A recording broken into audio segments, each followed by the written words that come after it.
Hello everyone, welcome to Prime Tech Automotive YouTube channel. I just made a quick video showing new Triton 2024 MV Triton Dash Rattle. It's very annoying, especially when you're at rough roads, uneven road conditions. So you have a very annoying rattle in the middle of the dash where the air winds up.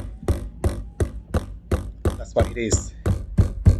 So I just did some findings. I thought maybe made a quick video showing where the dash rattle is.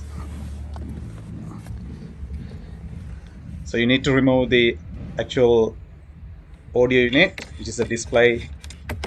But if you are removing it, please remove it, be carefully not to damage anything. So there's a GPS antenna, and also there's a plate under the GPS antenna. That plate rattles badly, so I found on this car the screw hasn't been tight, so that's it. So what I've done was I just checked all the screws around that area as well. I just tied that screw.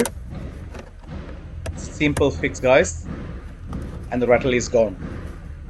So hope this video helps someone who has this annoying rattle on your car. But if you are working on yourself, just try to be careful when you're removing trims. There are screws everywhere.